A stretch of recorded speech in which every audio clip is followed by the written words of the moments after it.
All right, welcome to another episode of Gloves Off Society, episode 5. We're keeping them rolling. That's what we're doing. Yeah. I'm Brandon. If this is your first time viewing us, this is Drew, and we have a little guest today. What's up? Everybody might know me, but if you don't, my name's Trey. Short. People call me T-Money for short. We're calling him T-Money. T-Money on the podcast. T-Money on the pod. So here to talk a little about MMA and get my insight on some things, see how it goes from here. Yeah, it's a Sunday. Weird day today. Yeah. Busy at work all week. It was, fucking 70 degrees this week at work, and now we're dealing with snow here in Minnesota. So, it's Big just a climate crazy change. week. But like Brandon said, we're getting it pumped out for you guys. We're still going to be doing these videos. We got another one coming out Wednesday. Hopefully Cole and T will be stopping in to give us some chat and insight on the upcoming fights. Yes, sir. But let's jump into UFC right away, like always. 287. We haven't talked about 287 yet. So a little recap. Little recap. We had it in Miami, obviously. They went back. This is their first time since like 2007 or something I seen. 12 million gate, 19,000 people were in attendance. How do you not go back to... Well, I mean, he already said they're going back to Miami, but they compared it to MSG, so... Yeah, and gonna be he pretty talked about like the reconstruction of it, since like pre-COVID and to like now. He's like, it's a whole different place. Yeah. I personally think that MMA or the MMA background with Miami has always started like Jorge Masvidal brought it to it with the backyard. So I feel like the fight culture has really always been in the hot city. Yeah. A lot of people say the heat brings some animosity and gets people's tensions flaring. So usually the heat brings some good fighters. So that's why I look Absolutely. at it. Absolutely. And it'd be fun to travel there too, right? Like you always are going to have stars in Miami and people are always going to want to, like, fuck, I want to go to a fight in Miami. Are you kidding? I was looking at going to the Vikings versus the Dolphins. Go buy a $200 ticket and be in Miami. Like, why not? Seems like everybody hits Miami for a good vacation Yeah. spot. I feel like it's got that. Is it Vegas or Miami? Well, Yeah. It's got what you need. It's got the woman. Yeah. It's got money. It's got the fans. It's got the sports. It's got everything. It's A got little the something for everything. swimsuits. It's got the everything. beach. Let's talk about that card a little bit. Let's start at the bottom. Let's go Rosas Jr. Yep. My pick was wrong. Hell, wasn't always right. Weren't you just bragging? Fuck you guys. Pick my picks. Yeah, All pick right. them. A little overconfident, overzealous got to him there. Yeah. My pick going into that fight, I did actually have Rosas Jr. I believed that he was going to do the first round submission. I thought he was going to come out. I knew he was going to come out guns a-blazing. I did worry, though, as if that Rodriguez gave him any fight to stop the takedowns, that was going to be an issue. That pace is really hard to keep up with in my mind. Yep. And if you've ever been in a grappling match, grappling cardio compared to just regular cardio of running or anything like that is a completely different game. It tires you out way faster. And like you said, it was a man versus a boy in there. He's a great, for 18 years old, he still did good. He still did way farther than a lot of us probably ever would. But he still definitely got some things to learn. And I think he'll make a good run at it. He'll probably have a little lesser opponent. He'll be back. He'll have a lesser opponent in my mind next time. Yeah. Yeah. DC said it was good for him. Yeah. Well, Did you also see what DC said about him? He goes, he might need to look at getting some new coaches. Yep. Yeah. Which I could agree with, because the way he started that fight, and they also said it's Miami, your crowd's going crazy, you don't know what factors into it, but to just run out there and straight blind takedowns, he did have some submissions.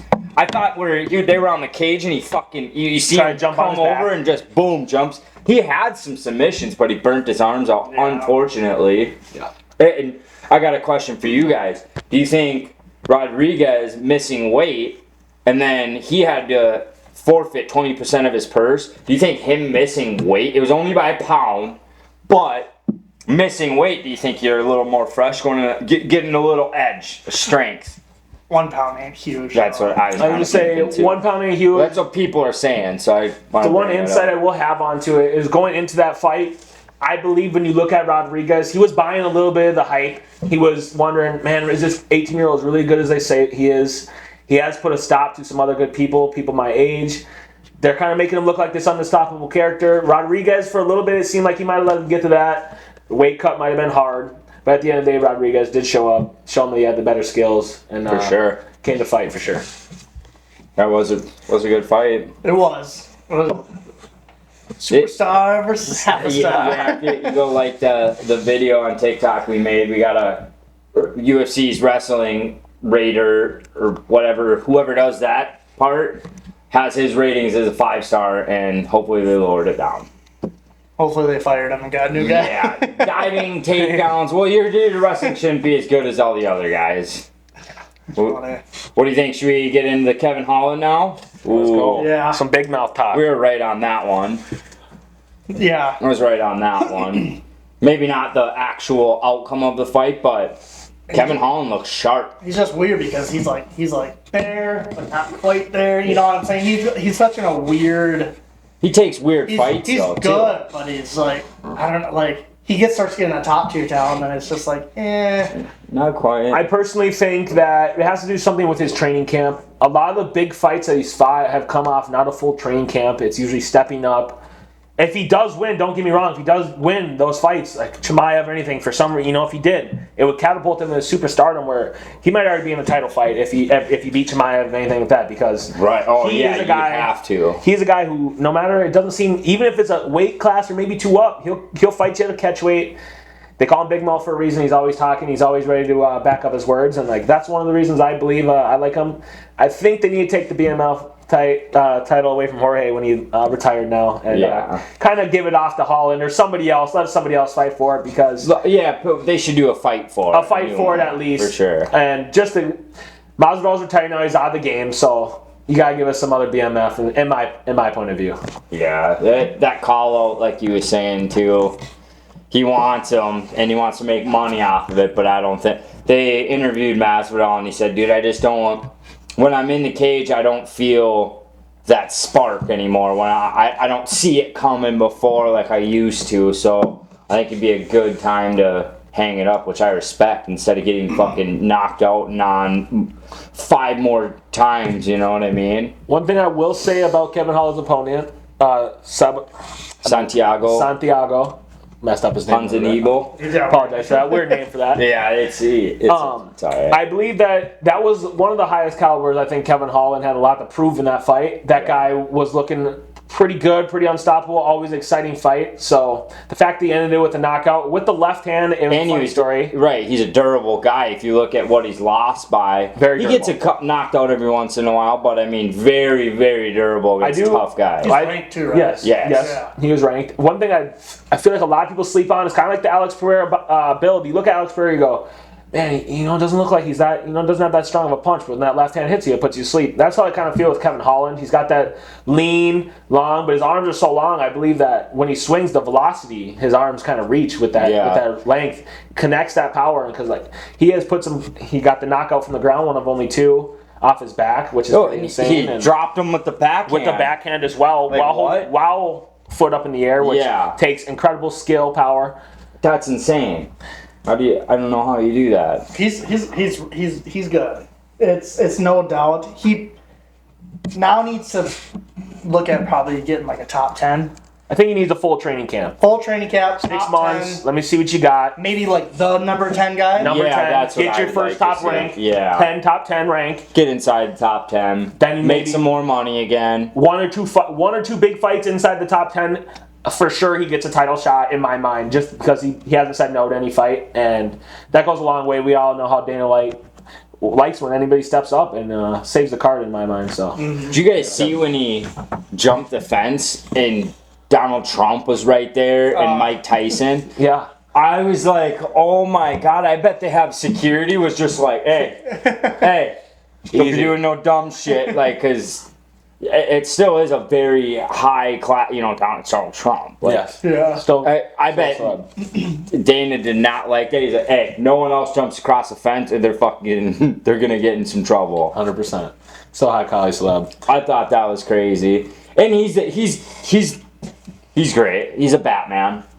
You know what I mean? He stopped a carjacking, a robbery, and He's done some cool shit. So he's I think a bad motherfucker. Superhero. Yeah. So it takes him. I feel like if he did get the champ status, he'd kind of be like the super champ. He's kind of like the superhero figure. He helps people. Yeah. He's also kicking bad dudes' asses out on the street and in the cage. It's kind of a cool side story. Yeah. Maybe make a comic book about Big Mouth one of these days. We'll see here. But old man who kind of looked like a superhero that night. Let's talk about Rob Font. Rob Font. Yeah, no shit. Rob Font. Still came got out. it. He still got it. Wrong on that one. He came out. Rob Font, the last time he had a, I do not, off the top of my head, I don't remember who he fought last. Who was the last fight with Rob? That's what we were trying to figure It out was too. Rob Font fought Was it That's tough because he fights like only top Was five. Cheeto. Cheeto? Was it Cheeto? Cheeto. So, Most strikes in a most fight. strikes. And that was a highly intense fight, but it just seemed like Rob Font, he just Towards couldn't, the end, he couldn't kind of get it going. Cheeto was a little bit different. Cheeto had everything running that night. Cheeto was kind of controlling the pace. Rob Font just couldn't seem to kind of find it. He was taking plenty of punches. You could still tell he had the chin. His chin's still there. I feel like he just maybe had, we just don't know, maybe a bad weight cut, maybe some things in camp. Maybe Cheeto came out with a different style that he wasn't training for, but for some reason, his last fight, Rob Font looked a little off. In this one, Rob Font was back to himself, came out spectacular. But for real though, Rob Font, he just like that. Yanez, right? Yeah. That guy is kind of like a super stud coming up, and Rob Font just That's why I picked humbled him a little Giannis. bit. You know, he came out and he comes out to fight right away. Yeah. Like he said it in the press conference, is going to be a fight of the night. And fortunately, he got knocked out, but that's live by the sword, die by the sword, right? Yeah. You know, if It you is. fight like that, you're going to get knocked up. Michael Chandler, you're going to get knocked out, but you're going to have these spectacular knockouts. A lot of things with these younger guys like Adrian Yanez, when he's coming in here, like you said, he wants to just kind of almost maybe prove something like, hey, I'm tough, I can come in here, I can knock this guy out. I don't think there's no fear. There's no fear in it, which can benefit you and not benefit you. Because a lot of the champions, I mean, I've seen, they talk, they say, kind of once you lose that fear, you kind of be negligent. You don't always think before you throw something. You don't respect. You don't respect the power. You might get caught and you might get slept, and that's something where it's kind of a learning lesson. I think Adrian Yanez after this, he's gonna have a different perspective. He knows, hey, these top 5 guys, I can't just rush them down like these, the top 15 or top 10 guys. What's in the top 5, it's a whole different strategy. You gotta settle in. You got to settle in. You got to do setup. If you throw something with no setup in the top 5, you're going to get caught, in my mind. It's not a good look. Yeah. You're really risking a lot for a little. And I feel like these young guys got a lot to learn. This is a great year. Since last year, we had so many legends, undefeated streaks come to an end. All the title changes, I believe. Yeah, the title changes. Is UFC crazy. this year, in my mind, is probably going to be one of the most title changes in any year. Last year was pretty big, but this year is even getting pretty crazy. It seems that there's always 1 to 4 guys usually around looking at a title shot right now. Some of the guys like 185 is going away, but we'll see. It's going to keep these young guys hungry, in my mind, coming. And for the just future. think until January how many title fights that we're going to be able to watch that are going to be like, oh, they might lose. You know what I They're mean? good- It could go either way. He Or she could lose. I was just say a lot of things now with these title fights is let's say 5 years ago, some of the champions back then, you'd look at them and you go, I already know who's winning this fight. It's a freaking sheep to a wolf, and we already know who's going to win the fight. It might not even be worth watching. We'll only watch for the beatdown type of thing. Nowadays, I see like it's kind of getting away from that. These people are still human. People are starting to realize, hey, these guys can get beat. All it takes is somebody to get in there, believe they in themselves, and put the work to it, and you might come out with that win. 100%. Real. Next on that list is Gilbert, right? Yeah. On that card. Yes, sir. That dude's been a wrecking ball lately. Yeah, he got a new haircut and he's feeling himself right now. I call it the Mini Fro Burns. Yeah. Mini Fro Burns is a dangerous man. Yeah. It's not actually Gilbert Burns out there. Yeah. It's Bruno Mars. It's Bruno Mars. Gilberto. Gilberto Torino Burns. You know. So one thing about Burns is that, in my mind, he's title shot next. And if they don't give him a title shot, he said he's not going to fight. One other fight I could see him taking, maybe, if the payment is right, is Bilal Muhammad. But for sure after that, that's clear-cut number 1 title contention. Whoever wins, if him and Bilal did fight, whoever wins between them, they got to have the title fight next. Bilal's on, I believe, a 10-fight win streak. Pretty unheard of. He's in a stacked division, and they're kind of making him work for it. Gilbert Burns is right there. I don't know who they're going to really put him up against. Gilbert Burns is a pretty good matchup in my mind for a lot of people. He's got the striking, he's got the power, he's got the ground game, and he's got this overall fighter spirit. We know Burns is a hell of a fighter. You've seen him with Chimaev. He's got the chin, but that's the way I'm standing on Burns right now, so he's number 1. I thought that fight was weird. right? one? Like the Masvidal Masvidal. Burns. Like I was wrong on that one. I knew Burns was gonna win. I just Yeah. said Masvidal round 1 knockout. Miami motherfucker, Looks you know. slow. Yeah. I do have a question for you guys. Do you believe that Burns was not trying to finish Masvidal? Yes, 100. That's what I was gonna talk You about. think so? Because it seemed weird, dude. Because He'd rock I him, mean, yeah, and he would rock step him, back and he kind of look wouldn't at him and watch him. engage. And I didn't know. I remember watching the fight live. I said that too. I said, looks like he's not trying to knock him out. Like kind of like he respects Masvidal. He doesn't want to knock him out in his hometown, send him home. That's what it undefeated. seemed like. It was too much respect because even when he had him on the ground, he could have fucking finished him. Yeah. He 100% could have Choked him finished him. out. Yeah. Any- Or, I mean, you're talking if he just starts going bam, bam, bam, they're Yeah. stopping the fight. Yeah. And instead of that, he just kind of, he'd hit him and chill. Oh, I win the round, I win decision, but I thought he would have went for the finish against Yeah. Masvidal after saying he's going to kill you. Yeah. Masvidal had the spirit to still be a fighter. His body is just not there.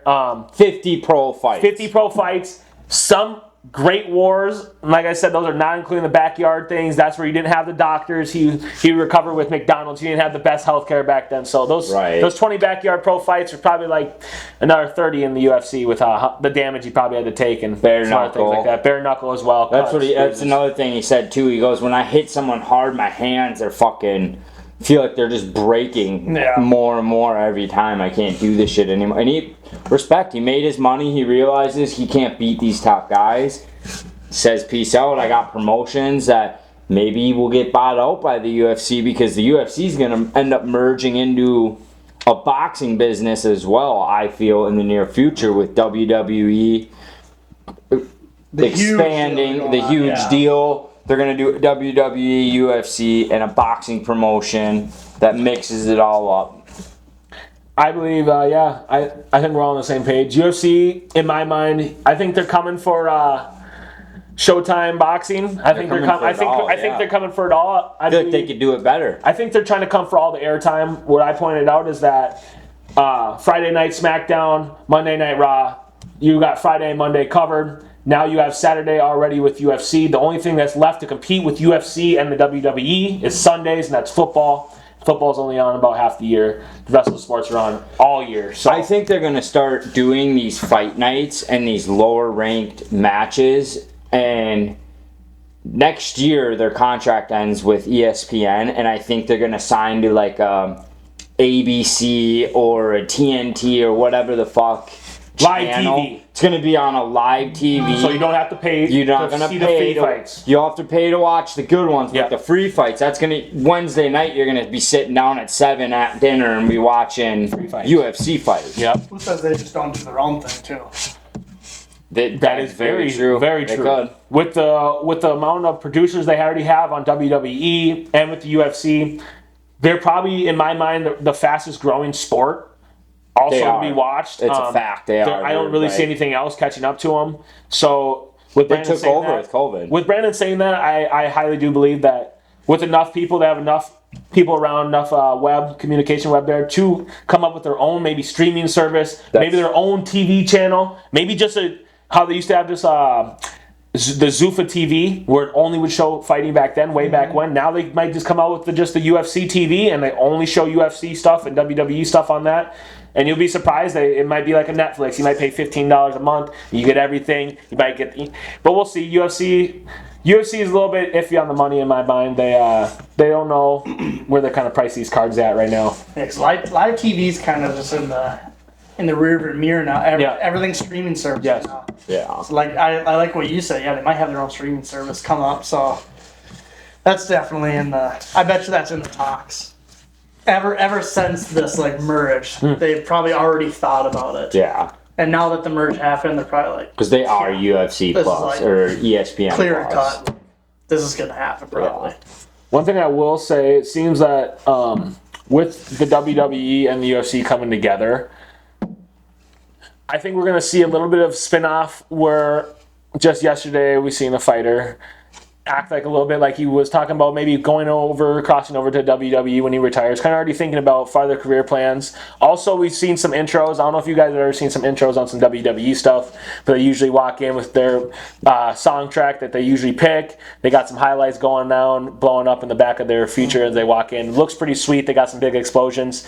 So you might see some new entrances, like how Izzy put on the big dance performance. You might start seeing a lot more big performances like that. In boxing, sometimes you see somebody get carried out on the throne to represent a king. So we might start seeing a little bit more, I call it theatrics, gets the eyes' attention to it. If it's a big explosion, loud music, something looking cool, some flashy jewelry, you get the eyes on it. But especially for those title fights. And the crowd's there. It's crazy. They used to do that back in the day. Yeah. Back in the early 2000s. Yes. They'd walk down the big stage, whether it was Pride or early UFC, and they had their highlights going in the back and the music going. They didn't have explosions, but... Personally, I think that it could take it to a whole nother level. The walkout game is a big thing. And a lot of minds, people maybe don't think about this, but personally, if I've ever been going out to do a sport, or let's say football Friday night, when you're walking out that tunnel, you got that music in the locker room before you go out and play. Usually you got a couple songs to get your team hyped up. That's how I feel like it would be walking out to your pump out song and some of your highlight performances. I feel like it might give you that edge to kind of go out there and go, hey, I'm still that dude. I'm that badass. You're just going to fight now. Yeah, instead of like those game plans. Yeah. Like you're going out there and just scrapping. I wish we always had a walkout when we were in wrestling. Yeah, That'd I been sick. I'm just telling you, I just make it better. It would just make you right when you walk out. You hear that song. You kind of it'd be like that switch. It's game time when you hear that song. You hear your walkout. It's game time. You remember the mission. You remember the mission. What you're there for. And complacent. Yeah. Go to the last event on the card, the last matchup. Israel Adesanya. Probably one of my favorite matches of all time. Great fight. Personally, Izzy's one of my favorites. A lot of people going in that fight kind of doubted him. I get it. He was down 0-3. Well, and it was early. It was early after getting knocked out. Whether he likes to admit he was knocked out or not, he was. That is true. One thing that kind of sealed the deal for me was that walkout. Like a whole thing I was talking about, how walkout you can kind of feel the energy. Yeah. Coming into there, I told a lot of my buddies, I said, if Izzy's winning, he's knocking him out within probably the first few rounds. Just because he knows he has the ability. He has the ability to catch him slipping. We've seen it in the first round last time. He's a sharpshooter. Sharp punches, good stuff. He might not have the power of Pereira, but he definitely has the skills, the combinations to figure it out. When he ended Pereira with the celebration, personally, I have not seen a better celebration. It was the perfect time. I don't think we might not see a better celebration for a long time. It was just the perfect choreographed story. It almost looked like he already had it thought insane. out. Yeah. It took that win. It took that win. He's smart. From a good win to a crazy win. Branded lifetime. Forever. That will be replayed. It'll be just like the Kamaru Usman head kick. It will be replayed over and over. It's going to be in this highlight reel. It also was a big step, I believe, for the UFC. It allowed people to realize, hey, even if I've lost to somebody or something in life, get back up on that fucking horse. Yeah, as weird as it was, I felt like I could feel him talking. You could feel TV. It was crazy. During one of the other things I was watching, some people said that speech and when he accomplished that goal, it made them just want to get up and just run 700 miles. Just give you that energy to go do something. Give that energy to go, hey, I can accomplish this if he can do that. So it gave you I can rob a casino. Yeah, that fighter spirit. Gave you that real fighter spirit. It did. So that's how I felt with the Izzy knockout. And leading into it, he fucking pretty much said, gloves are off, dude. I'm settling the fucking score. I know you beat me, but whatever. I'm settling this shit. It's like you said, too, you can only beat a guy so many times. Yeah.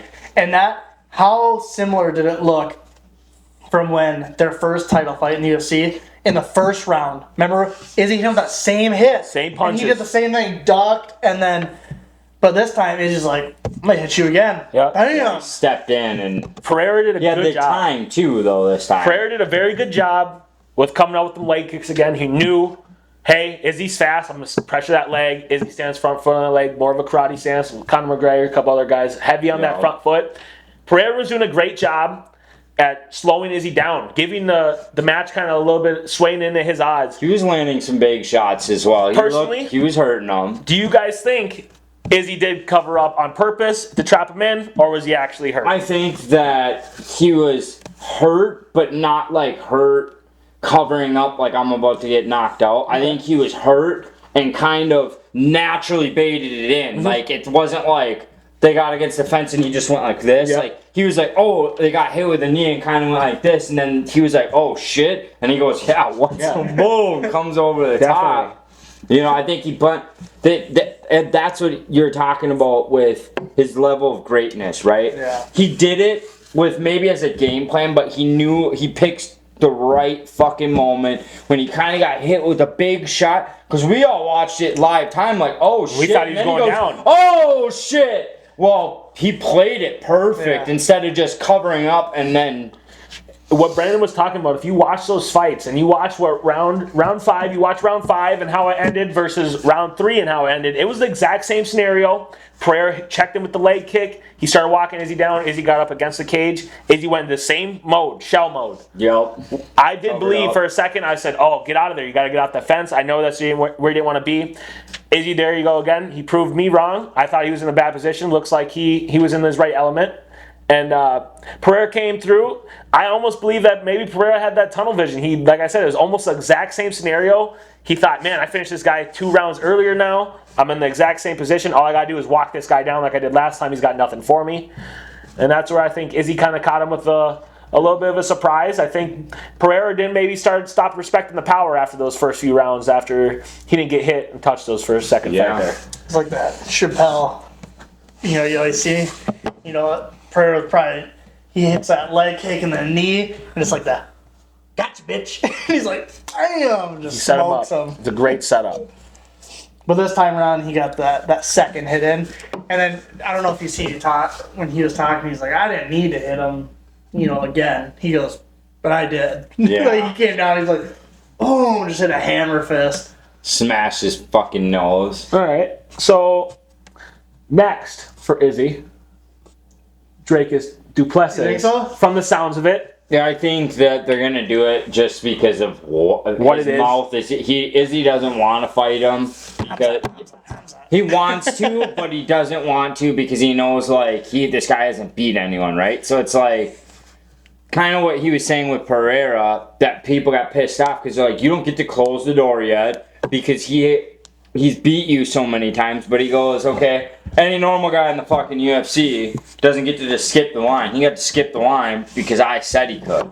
You know what I think happens, honestly, with that? If we're going to just backtrack a little bit, Pereira's going to go at 205. And let's just, I know Jamal Hill's good. Yeah. We've seen his grappling, whatever. Yeah. Let's just say in a fantasy land, Pereira wins 205. I think Izzy goes back up 205 and he goes, I'm making another run at double belt. Double belt. That also would probably boil down to probably one of the biggest double champ statuses for rivalry, just because of who Pereira and Izzy have already had. They've had great Yeah, fights. they need a score settled. There's very few rivalries that I can even think of in UFC that kind of matches that. That was a great setup for those. Just the fact that they come from other sports, it seemed like kind of Pereira's the boogeyman. He kind of followed Izzy over. There's really hard to match the. The only one that would have came down to it was if Jones would have came back in time to fight DC at heavyweight. Yeah. That's Yes. the only one that could even come close. Revelance to comparing. hype and adrenaline towards it 100%. That's the only one I can really think of where it was like, man, bad blood. These guys don't like each other. This is a good fight. Well, and Jones would have had to lose. Yes. Right? Because that's the difference. Pereira's beat him more than once. Yeah. Jones beat his ass, DC, every time. Yeah. So it's not really. Well, the one. So I get what you're saying. The one was a decision, Right, but I mean, he fucking pieced him up. Yeah. I've watched those fights. I mean, but that's the one you can even. That's the only one that comes close, really. yeah. In my mind, yeah, there's very few rivals that come close. I will honorable mention Conor McGregor versus Nate Diaz. That was quite. Yeah, that that was was pretty quite good. the fight, especially their first fight when Conor McGregor was on that rampage. Nobody was stopping him. Nate Diaz said, "Motherfucker, come here, I'll stop you. I'm gonna give you that real fight." Yeah. Probably one of the coolest call-outs I still remember. And this guy's taking everything I work for. You want the real fight, you fight me. You know the real fucking line fight. And so that's probably one of the coolest lines. That honors that in my mind. So there's been about maybe that 2 or made 3. Nate in And his career They still too. have to settle that Yeah. score. Yeah. And they still do have some of And that Connor score. said, "We will fucking get that fight. Yeah. I And want to fight his ass." Nate again." Diaz is in talks with Dana White after this boxing match to get back into UFC, which I am all for. I believe everything's all for. What I think happened to Nate is when he left, he didn't realize that, hey, it's a lot harder to find somebody to fight and get the money I want. Because UFC, he did have a big fan base in UFC. UFC is growing more than he might not even think. Now he sees that UFC just signed with WWE. Man, your check even got bigger, Nate Diaz, if you would have stayed. So personally, I think that after this boxing fight, he's going to see how it goes. If he loses, I don't know how that's going to affect him coming back into it. Just because I feel like it might, it's hard to say it would tarnish his name. With it, yeah, I feel like it could, but it's like it's also Nate Diaz, right? Where because he could go, dude, that wasn't a fucking fight. Yeah. I beat his ass. Look at his face. Yep. I beat his ass. The judges scored it for him. It's a fucking fixed fight. Yeah. You know who won that fight, and You then would everyone, come out and say it. yeah, and everyone kind of gives him a pass. You know, you're like, oh, okay, well, I mean, That's my jurisdiction with those fights is that you got to definitely put out what it's for. Okay, is it an exhibition? Then it's not counted. Okay, then it's not counted. Then there has to be like the certain rules. See with Jake Paul's performance and the other when they put on those they're fights. shit in the guidelines. The one thing that's gonna really I feel like test. hurt them. They don't test, and there's just no almost real authenticity that you can go. This guy's in it for sure. I don't know that. I know that he didn't get paid out. You know, this guy has somebody. He didn't get paid out. It's not rigged. That's the one thing I feel like Jake Paul has a Right. hard problem with. Is hey, It's entertainment boxing. exactly. And a lot of people. Hey, before entertainment boxing, before YouTubers were in boxing, regular boxing was rigged too. Way back in the day, regular boxing was hella rigged. So you can't do anything about that. It just seems when money comes around in any circumstance, rules might get bent, things might get changed, people might take a dive. Any edge So, you can get, yeah. 100%. Sis? Assist. Yeah, get a fucking Zimbabwe going here. Shout out Joe Rogan. Shout out Joe Rogan. Most healthiest man alive. Zincini and Monster. Take steroids. This episode was brought to you by Zen. Alright, so we can't wrap up 287 without talking about Joe Pyfer.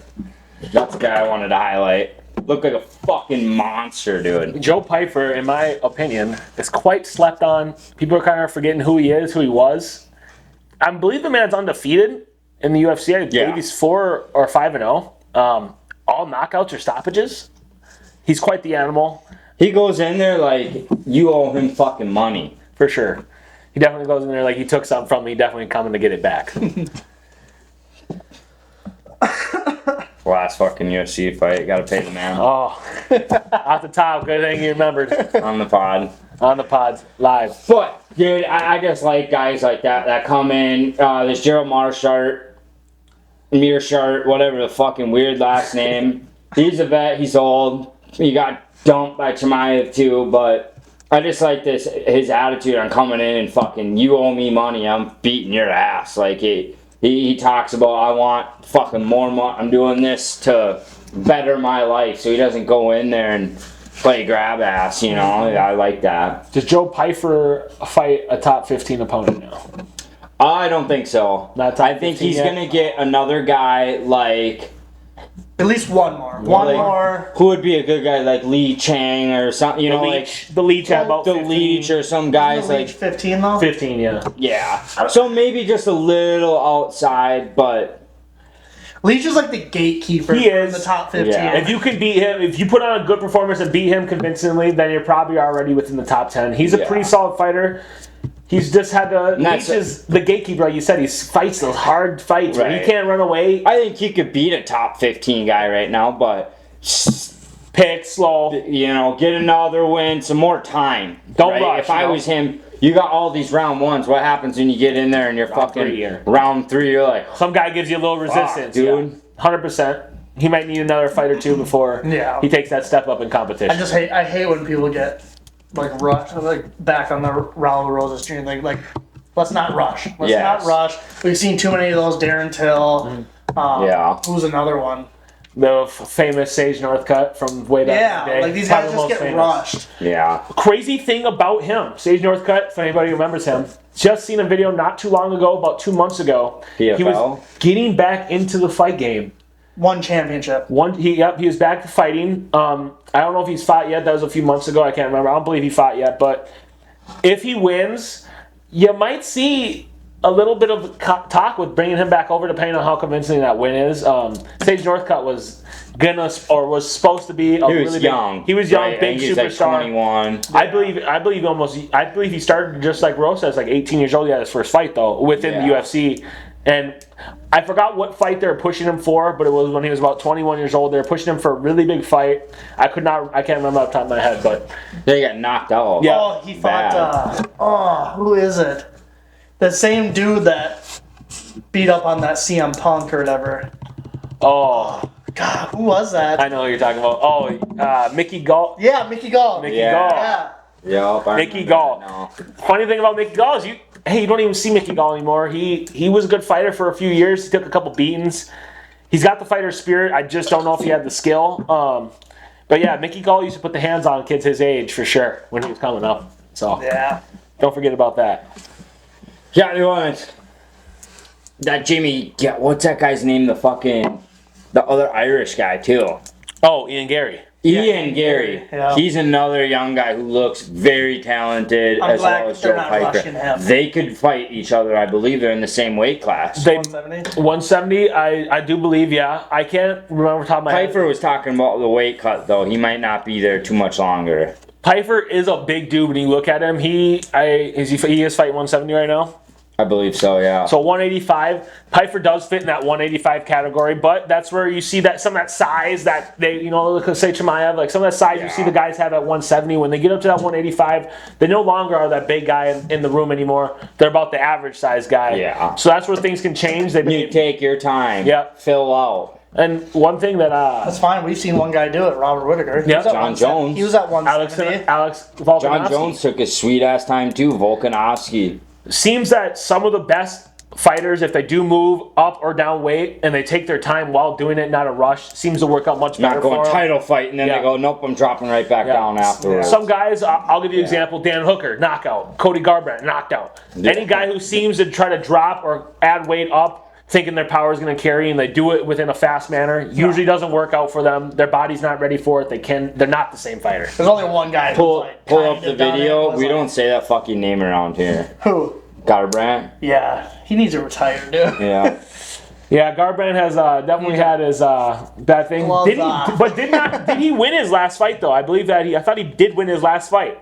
I thought he just won his last It was fight a as of recently. terrible It decision. doesn't though. count. Oh, Yeah, okay. it was a bad decision. I remember that. I knew it wasn't too big of a performance because I couldn't remember on the top of my head. I just remember that he did win, obviously via decision from the sounds of it. But Cody Garbrandt, hey, he's had his time, but he just might not have never been good enough to kind of get that title in his hands.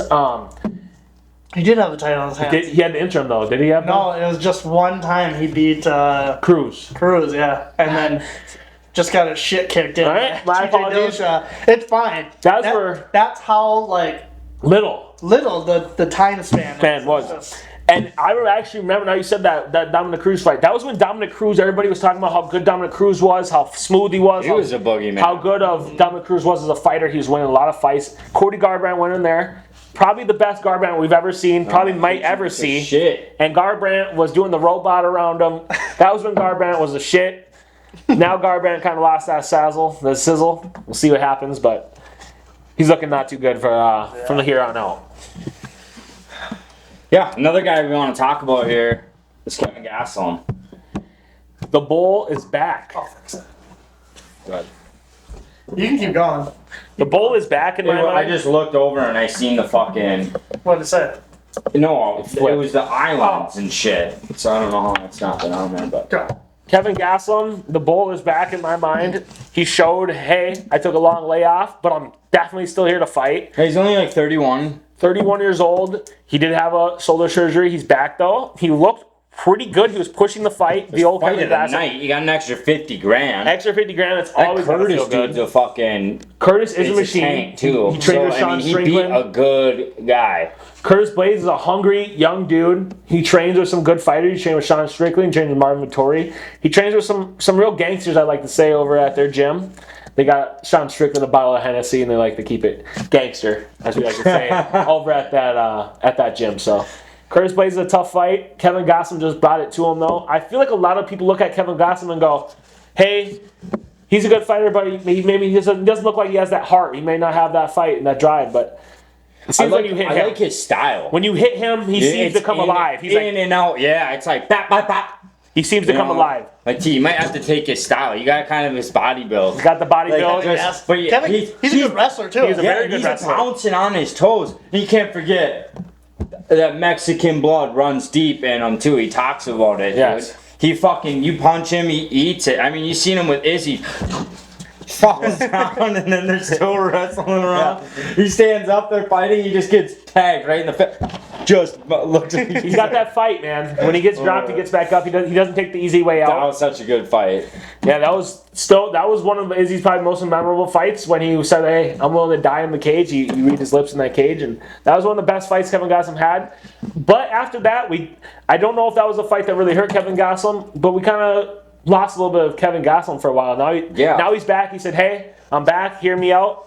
You guys don't forget who I am. I still can bring it." And like he said, he's only 31 years old. In my mind, he's still got at least another 4 years, if not his best 4 years coming up. So Seems like the heavier you get to, the longer these guys, what do you call it, longevity is. Yeah. You get like welterweight and down, I feel like about 33, 34, you're we should probably think about hanging it up. And then after that, like, especially heavyweights, Yeah. these guys can fight till they're 40. Yeah. Yeah.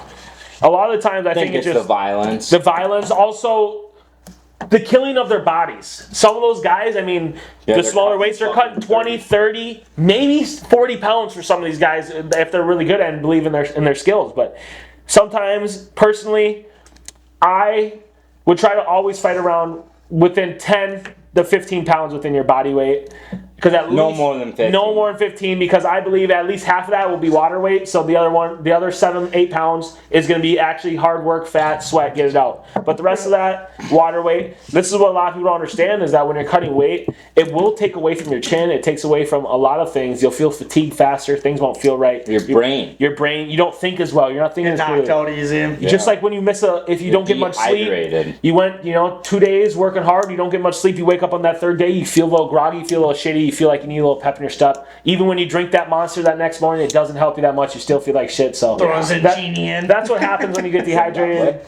Everybody needs to stay good hydrated, keep that water up in their system. You don't want your brain getting sloshed around too much. So as you were saying about this good fights, did you guys see the news that the UFC broke during that promotion about Robbie Lawler and Rory McDonald? Their fight just got inducted into the new fight wing Oh, yeah. in the UFC Hall of Fame. I don't think the fight wing's new, but their fight being inducted into the Hall of Fame is true. Between Like, it's that Hall fight, of Fame level, yeah, right? that fight, in my mind, ranks number 2 only because Forrest Griffin Oh, yeah. and The Silva. No, Forrest Griffin and the guy, Bader, Bonner. Stephen Bonner, just died. Oh yeah. That fight still ranks number 1, most important, just because that was like the biggest show. That was when everything, everybody was kind of doubting UFC what the came UFC. back. That was when That's everybody what said, got "Hey, him back. UFC, hey, we can put on a show. People will tune in. We'll watch. It's worth watching. Yeah. This isn't rigged. This is real life fighting. This is the show." Saying WWE over here. Yeah. Max Holloway just had a fight night Fight night, one day out ago. of nowhere in Kansas City. Turned to be a live crowd. It seemed like the crowd was pumped to have UFC there. We shoulda went. Yeah, we should have went. Should have 8 went. hours. Gave us some good insight from now on. Hey, if they're within maybe 8-hour drive, and we got 2 days to spare, some of the boys might just come see the Even- UFC. That's a pretty cheap flight, even if you didn't want to Cheap drive. flight? Yeah. Yeah. What, you're gonna spend like 200 bucks, maybe. yeah. And maybe you could do. And if you really want to, hey, you can do round trip, $200. You get there one day, you leave at 11 o'clock that night, right as the fight's end. If you really wanted to, no one else, we might stay, have a fun night, have a little fun, a little wrap around Oh yeah, Sunday you gotta night. go see it. You gotta go out, of course. But nonetheless, DC said the fans showed up the very first fight and 7,000 in Didn't attendance fucking leave. before the first fight, which doesn't sound like that much to complete a stadium, but It's a lot. for people that It's a don't ever lot. fight and maybe have never fought in front of 7,000 people. Maybe the most they've ever fought is at a casino in front of a few hundred. 7,000 people, if you never fought in front of a few hundred, feels like a hell of a ton. I'm sure had those fighters fighting a little bit differently. And honestly, I felt like that's what bring the energy out of those pre-fights. Some of them prelim fights, in my mind, should have been on the main card. They were swinging. They came out. They knew what they were there for. Like your boy. Like my boy, Brandon Royval. Hey, I think it's time for him to get on the main card. Yeah. I believe he's ranked number 4 now. He's going to be the backup. Yeah, according to and Dana he was White. from Kansas City. He definitely fed off that energy. He's and got I called did some out- not put that guy in the main card. He called out Uncle Dana right away. He Uncle was Dana made a pissed. mistake. Dana made it twice, so I wouldn't be surprised if Dana shoveled him a little bit of fight bonus money and said, "Hey, I already gave you 50,000, They- but I messed up. Here's another 50 G's. I'm sorry." They talked about that. They go, "Are you going to give him a fight of the night?" And he goes, "I guess we'll see, maybe." Brandon Royval now is going to be the backup for Pantoja versus Brandon Moreno. Funny fact is actually that he actually already has a loss to Pantoja way back when, just like Brandon Moreno already had a fight with Pantoja. I believe he beat Brandon Moreno beat Pantoja though. So they have a little top 3 thing going on in the flyweight division Good. right now. Little love triangle. Good. Little It's love about triangle. fucking time. I'm tired of watching. Dude, it made me get away from Brandon Moreno for a little bit. Like, he's a great fighter, but fuck, I was tired of Dancing watching the Figueiredo. Figueiredo Yeah. shit. Nowadays, Figueiredo 7. well, he must have forgot the fight now because he did stop a reigning and surging Kyle France.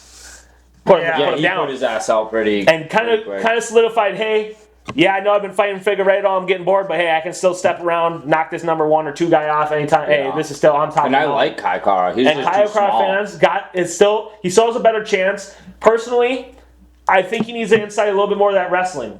Yeah. He has a little bit shorter reach. Like Drew was saying, he's a little bit shorter. He still has power in his hands, but I think he needs to work on that wrestling a little bit more. I felt like he was trying to outstrike Brandon Moreno. Brandon Moreno's Yeah. going to be hard to outstrike. Yeah. Brandon Moreno's got power. He's got answers. He's got answer. He's precision. bigger. He's fast. He's a little bit bigger. But Brandon Moreno he has that cool factor. You kind of see when Brandon Moreno steps in there, he kind of seems like he's calm compared to some other fighters. I've seen a little bit Well, on he's the edge. been in and scared. fucking 4 title fights now, so good luck. Yeah. He's got 5 He's got experience. 25-minute round fights is what he's training for, Against not 50. Not no Bad joke. guy, No, yeah. the best of the best at the time, repeatedly. 4 times, 3 times, whatever. Just so whatever fight, coincidentally, yeah. and beat him. So you think after this, there'll be that backup, and he's not going to be in the fucking. I don't think he's ever going back to prelims after that. He's in top 4. He was number 2 ranked out of all the height on the last fight card. The only person ranked higher than him was Max Holloway. Right. And Like you said, UFC fucked that. UFC fucked up. There's big money to be made there. Now Dana White's even talking kind of like, hey, I made a mistake. I'm trying to say sorry. I might have a show in Mexico City. We have all these Mexican champions. We got Lexa Grasso, You'll be on Brandon the main Moreno. card. We got Brandon Royval, who's top 3 contender, who's going to want to fight for the belt. So we have a lot of Mexican champions and fighters that are right at the top of the lead. So they have no reason not to go back to Mexico. And you got that 18-year-old who can. They got attract Rosas some Jr., people. who's still within wanna a few tune mics. in. Tune in, put on a prelim. Hey, just kind of. And that's why they did that. Everyone was talking about him. Look I would at say that. a warm-up fight. We're talking about him. Yeah, catch me up fight, warm up fight. Brandon Royval though, from here on out, top card. I think he's going to be fighting. If he does fill in, let's say Brandon Moreno or Pantoja do miss weight, he did say, "I'm coming to make that weight. If any of those boys don't show up to fight that night, I'm coming in to kick some ass." He did make that statement. I did like that statement. Yeah. Well, and then we lead right into the main card. We got a couple other knockouts throughout the night. There's a couple fake retirements. Those 2 guys did end up was pissed. retiring. Dana was really pissed He with was that. fucking mad. He didn't like the Clay airtime Guida. with Craig Guida. Billy Aljo, he kind of gave the fake one. He was on the prelim. He was the last fight of the prelims. Yeah. He kind of gave it So the weird, all in one night. all in one night. All in one It night, almost it was kind of just, seemed like, like weird. he knew it was coming. Maybe Yeah. he had a little bit of a tip off. He knew that maybe Craig Guida was going to do that, and some other people were retiring. So he figured, why not turn the crowd up a little bit? But he turned into his best Kobe Covington impression, I like to call it. He called Kansas City a trash hole and said he would never retire, even though he was, in my mind, he's still young. He was never going to retire. It was more just so get a little name out there. Just to fucking Just to be put a on little- the internet and Throw up get a it little, out, throw yeah. up a little middle finger to the KC You gotta fans sell and yourself too. try to sell you know? himself. He's trying to get that name out there. So Speaking of, guys, I just wanted to tell you, I just want to trade hats with you, Drew. Yeah. And I just needed to tell you guys, I'm not fucking going anywhere. Minnesota, you're a dump. Fucking never fighting in this place again. True. No.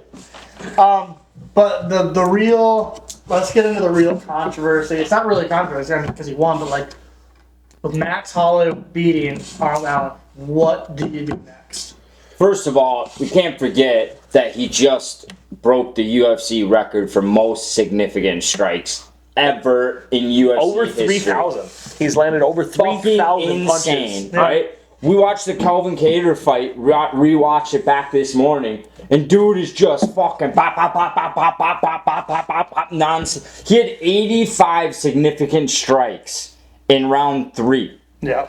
Just in round 3 alone. And it reminded me when T was telling us that story where he's fighting that dude and Laz is recording him. And the dude, Laz is like, all right, break it up. And the guy's like, what did he say? What He was said, saying? let me get my ass beat. So, you've ever been in a certain scenario where, let's say you're in a wrestling match, you're in a fight, and you're kind of beating your opponent pretty badly, almost to the point where, hey, you kind of feel differently about it. You kind of feel, hey, bad for him. Like, you might you're not want smashing to. him. You're smashing. You might not want to hit him as hard. You don't want to hurt him. You know that you've already got the win.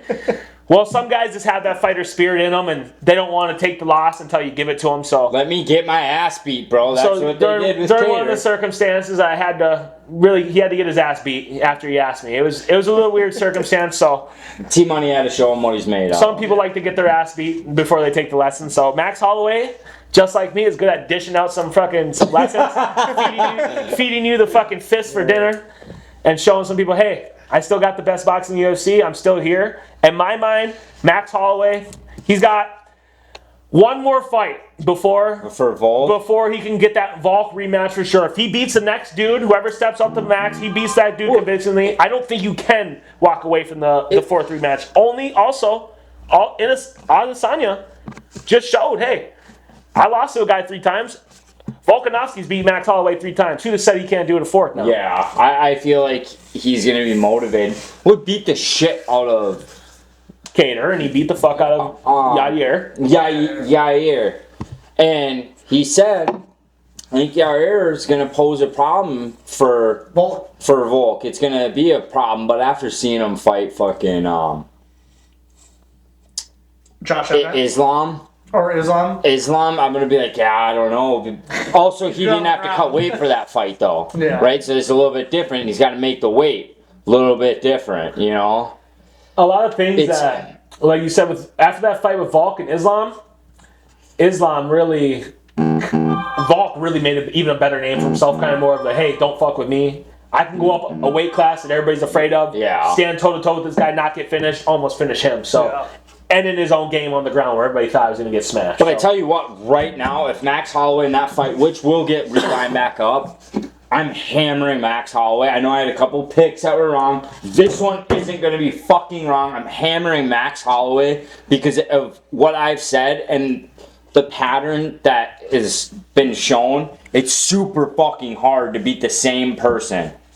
You learn 4 times, you know? And he's going to see how Yair reacts and makes him react, and I feel like he's going to feed off of that and evolve. Yair and Max Holloway. Arnold was a great fighter. He had power, so you've seen that. Max Holloway, in my mind, have pretty similar fighting styles. They're a little bit longer than Volk. They kind of have the same. One's Hawaiian, one's Mexican, but they have that fighter spirit, I like to call it. Max Holloway and Yair Rodriguez are good at combos. They keep them coming. They're dangerous from every part. They hit you with the elbows. They don't let you set. They don't let you set. They keep you moving. They're definitely the aggressors in most fights. So, like Drew was saying, the fact that he gets to watch Alexander fight another high-class guy, pretty similar to himself in style, he might be able to find some holes now coming into this next fight that goes, hey, Volk doesn't do that good when it comes to this. Volk doesn't do that good when it comes to this. One thing that Volk always did good when it comes to fighting other fighters, he's super good at the feints.